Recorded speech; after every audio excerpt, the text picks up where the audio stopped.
please like and subscribe and click the bell icon to get new video updates.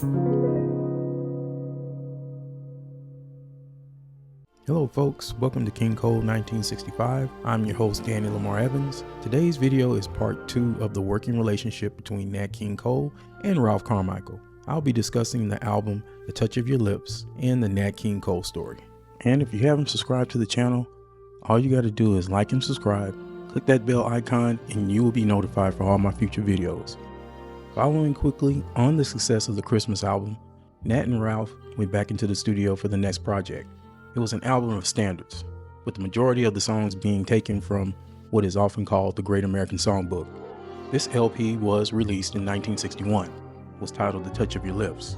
I have to say, this is probably one of my favorite Nat King Cole albums, along with the other work that he's done with Gordon Jenkins. The first time I heard this album was like in 1995. I happened to get the CD that EMI put out. They used to call it the twofer. You would get 2 albums on one CD, and the album consists of Tell Me All About Yourself and The Touch of Your Lips. And that was the first time I ever really enjoyed the work of Ralph Carmichael, along with him working with Jack Jones. And you know, it's kind of funny. I read in an interview that Ralph did a while back where he said that when he first met Nat, he really kind of stood back from him. He said after the show, when they would do the TV show, he would stick around to see him, and he said Nat had an entourage with him, about 5 or 6 guys in flashy coat clothes and polished shoes, and he fell in with them, and he would stay back 10 feet back so he can keep looking at Nat, and then he said he would walk down a long corridor to the parking lot. Yeah, I thought I would share that with you.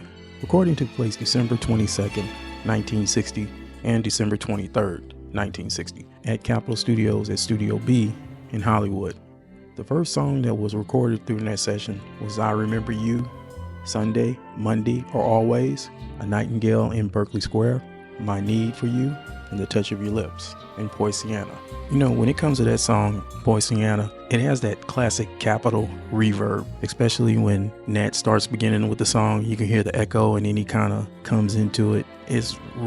That song is really, really good. If you ever get a chance, listen to it. I think you really would enjoy it. That album from beginning to end is pretty much, one of his best. Ralph had stated that Nat would let him know if he liked the string arrangement that he wrote.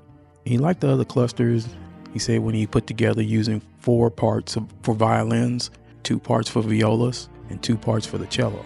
And he also stated that on one of the tunes, they had dimmed the lights and then they would play back the tracks. And he said it was so beautiful that a couple of ladies in the orchestra were crying. He said that the tenderness and the emotion was extraordinary. And he said that's when Nat would, kind of turn me loose and let me do my 8-part writing.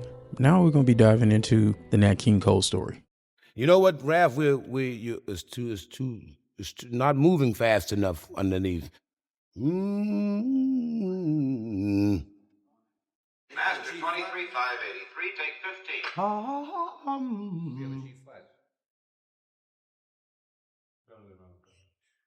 23,564, take 3. 1, 2, 3, 4. 3,564, take 4. Cup. Make da-be down ba down, 1, 2, 3, 4. On the 22nd and 23rd of March of 1961, at the New York Capitol Records studio, Nat started re-recording his trio hits with his main musicians, John Collins on guitar, Charlie Harris on bass.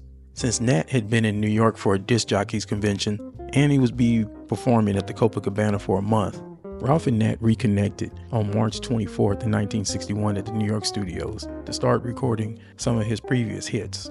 Because the originals were done in mono, so they re-recorded all Nat's earlier songs in stereo. Ralph stated that he lobbied for a bigger string section. Many of the originals was done with 9 strings. That would be 6 violins, 2 violas, and a cello. But we used 12 violins and 12 violas and 12 cellos, and he stated that was great.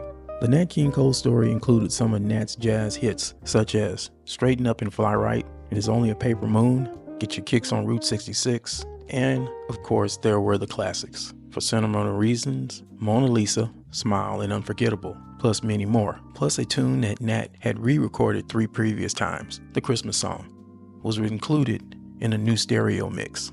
The re-recordings for stereo was something that was happening a lot in the industry at the time.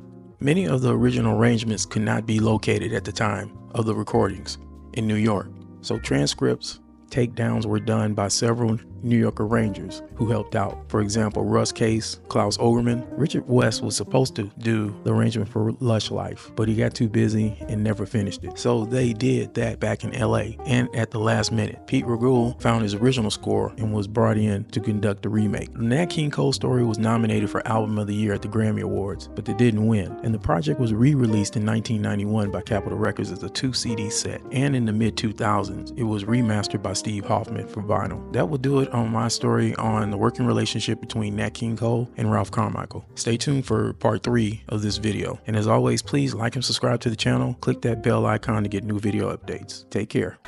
Thank you, ladies and gentlemen, for being such a lovely audience. Like I always say, make the best of everything, because once you're dead, brother, life ain't worth living.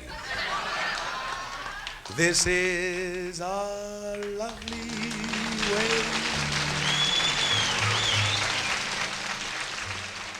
to spend it.